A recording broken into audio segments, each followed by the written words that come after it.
If you're an artist like me, then it's safe to assume that you either like to listen to music or 3 to 5 hour long form documentaries about life in the Victorian era, or if you're like me, you like to binge watch my favorite TV shows, Kitchen Nightmares or Hotel Hells, where Chef Gordon Ramsay goes to failing restaurants and helps change the buildings, menus, decor, and also the owners. It's one of those shows that absolutely knows its drama, and I will admit, it is one of my guilty pleasures.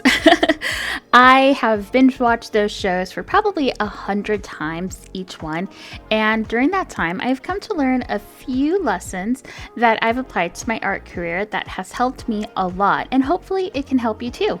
So let's get started with 5 important art lessons I learned from watching Gordon Ramsay.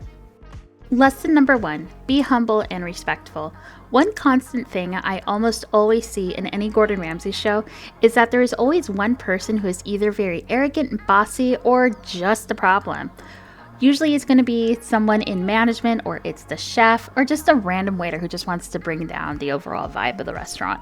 One huge example of this is in Kitchen Nightmares Season 1, Episode 3, Sebastian's, where the owner was proud to be kind of a douchebag and would oftentimes argue with his employees about his confusing menu, and when Gordon came to the picture, he would actually be proud of the arguments he would have with Gordon Ramsay, sometimes throwing his arms in the air and saying, "I won that argument," like that was something to be proud of, like, come on guy, he's here to help, just come on.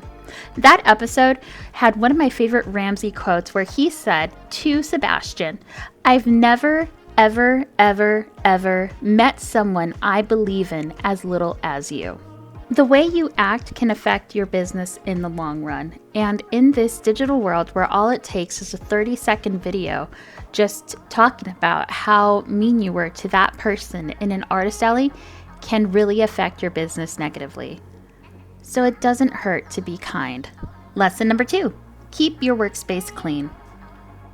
My favorite thing in any Kitchen Nightmare or Hotel Hell episode is when Gordon takes inventory on how clean the kitchen is. A lot of time, the kitchens are an absolute mess with rotting vegetables and slimy meat. It's nasty. It's gross. Real gross. The biggest example being in Hotel Hell Season 3, Episode 4, Town's Inn, where the freezer was literally next to the building outside. Fish was collected in a Ziploc bag, just swimming in its own juices, and the fries were inside a bucket, just filled with dirty water. And owner Karen Townsend ran her inn like a second-hand store with dust collecting everywhere. That being said, a messy workspace can make it hard to engage in any activity, whether it's self-care or business-related. A cluttered room can actually exacerbate feelings of anxiety, stress, and just being overwhelmed. Having a clean workspace can go a long way, not only with organization, but can help you feel more in control of your environment. Lesson number 3, know your potential. Sometimes I see Gordon Ramsay just becoming really frustrated when he sees a chef that has the potential to do something amazing. And that chef is just being stifled by a manager who just wants to force their own menu ideas over what the chef can actually create.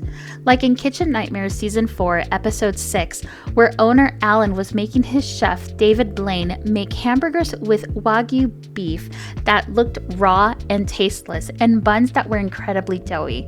After being challenged to make a burger that he wanted to make, Chef David Blaine makes what he calls the Redemption Burger that was made with fresh ingredients, proving to Gordon Ramsay and the owner Alan that when he wasn't being restricted, he can create a great meal. Being an artist is fun, but can also be very challenging. In my case, I tend to compare myself to other artists that I look up to sometimes, and I just wonder what I'm doing wrong. Will I ignore my own work and realize that I myself am my own biggest hurdle, and then I can actually accomplish great things? I know I can do much, much more than I realize. And you can too. Lesson number 4, showcase your best. I love that the food standards for Gordon Ramsay are very high. It doesn't matter if it's an episode of Kitchen Nightmares, Hotel Hell, or even Hell's Kitchen. He knows that the food has to come out perfect for his customer. When you buy a piece of art from someone, wouldn't you expect the best quality? I don't want mediocre quality going to my customers, and I'm assuming that you don't want that either. That's why I like to go through everything I make with a fine-tooth comb, making sure that everything is up to my standards. I don't want customers getting subpar items unless they buy it in a B grade mystery bag. Lesson number 5. Don't be afraid of change. Besides going through the kitchen, another part of the show I love is when there is a huge makeover and the building is just changed completely. The biggest makeover in Hotel Hell was Season 1, Episode 5, where the River Rock Inn changed in almost every single category. The rooms were renovated with brand new decor and furnishings. The lobby was updated, there was a brand new menu, and an online guest registry was added. After implementing these changes, the business almost did a 180 and was able to gain profits the very next day. Were these changes easy? Not really, and sometimes change can be hard and really difficult to get used to. It's good to change with the times, whether it's something as big as changing your art style or selling your products a little bit differently, or even just changing your work materials. Now, by no means am I saying that your art style is outdated, but it's important to practice your art and not be afraid to experiment with different art mediums and techniques that can benefit your art style in the long run. So if you are a digital artist, it's really nice to be able to just sketch in a sketchbook and try traditional art. Or if you're a traditional artist, why not try drawing digitally if you can? Okay, so I know I said I had 5 lessons, but I actually have a 6th, and that is have a community. Community plays a huge part in almost every episode of Kitchen Nightmares.